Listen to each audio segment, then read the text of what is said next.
ए खाक चल बा चुपचाप बैठ ए छोड़ी रे पटमसिया रे गवत कहीं निक से जेजिया हैं ए हम का गई ओकरा से गवावन हम तो पहले से गावत रहनी और ढीरेरी भौजी से गवावन ना का कहिए बहिना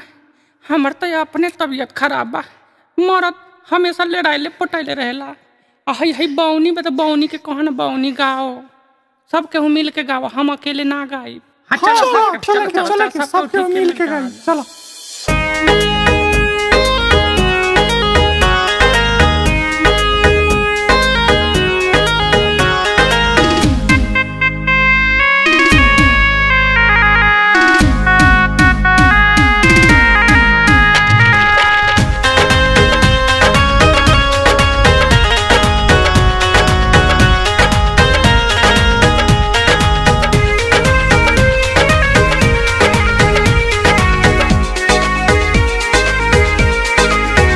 तोहरे भरोसे बरहम बाबा झिझिया बनैनी हो बरहम बाबा झिझिया बनैनी हो बरहम बाबा झिझरी पर होई हम सहाय बोधावा बालक तोहर कुछियो ना जानै छो हो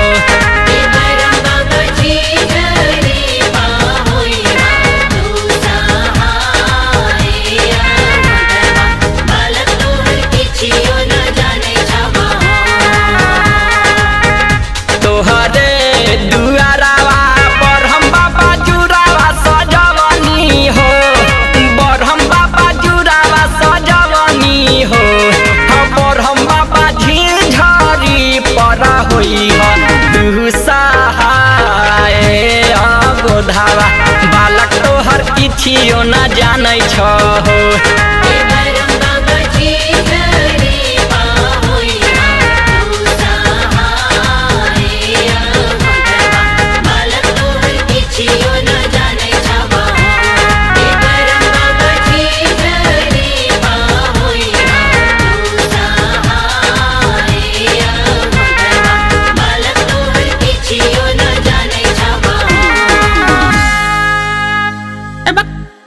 गोते गोते काहे चुप हो जालू मुझा तो तार सिट्टी बंद हो गइल बा का सिट्टी मारा ना प्रेशर कुकर तो बनले बा तार ए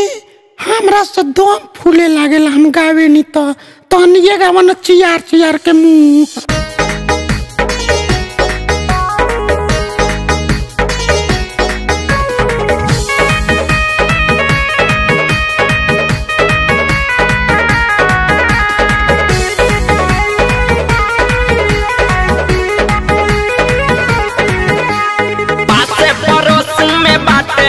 कृष्ण डोइनिया के घरवाए लाल पाते परोसे में बाटे सब कृष्ण डोइनिया के घरवाए लाल झिझिया खेले में मार दी है टोनावा लागे भीतर से डरवाए लाल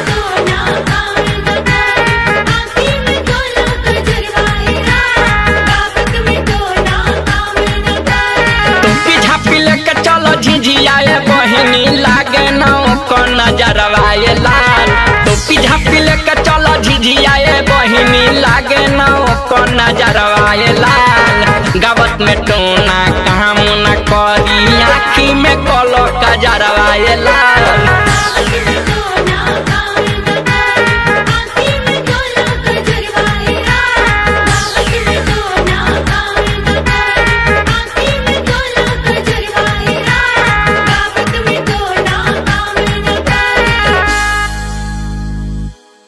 तनी बड़ा चालाक बड़ू ना तनी में सबसे निरोग हम ही लौकत ना अरे तनी बढ़िया सोहरौआ झिझिया गावस ना रे सोहरौआ ए छोड़ी कराओ ना ठीक भैया दीदिया सोहरौए गाई सबके मिल के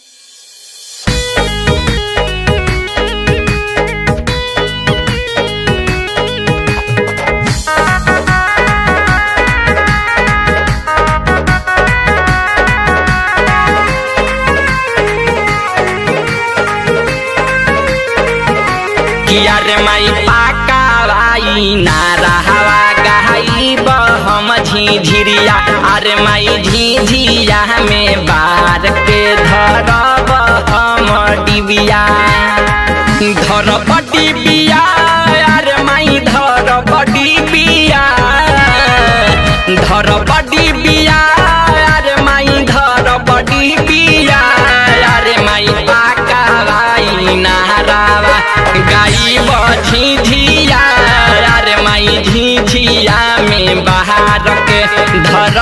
बड़ी बिया।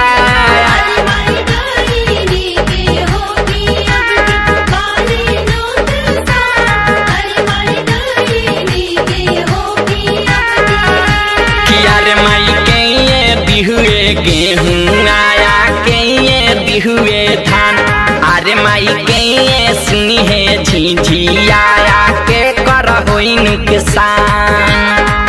के ये दिहुए गेहूं हो के रे दिहुए धान। के ये दिहुए गेहूं हो के रे दिहुए धान। अरे माई आदित बदी है गेहूं सुबह सबदी है धान। अरे माई पर दीपक के दुआरा झिझिया होई सा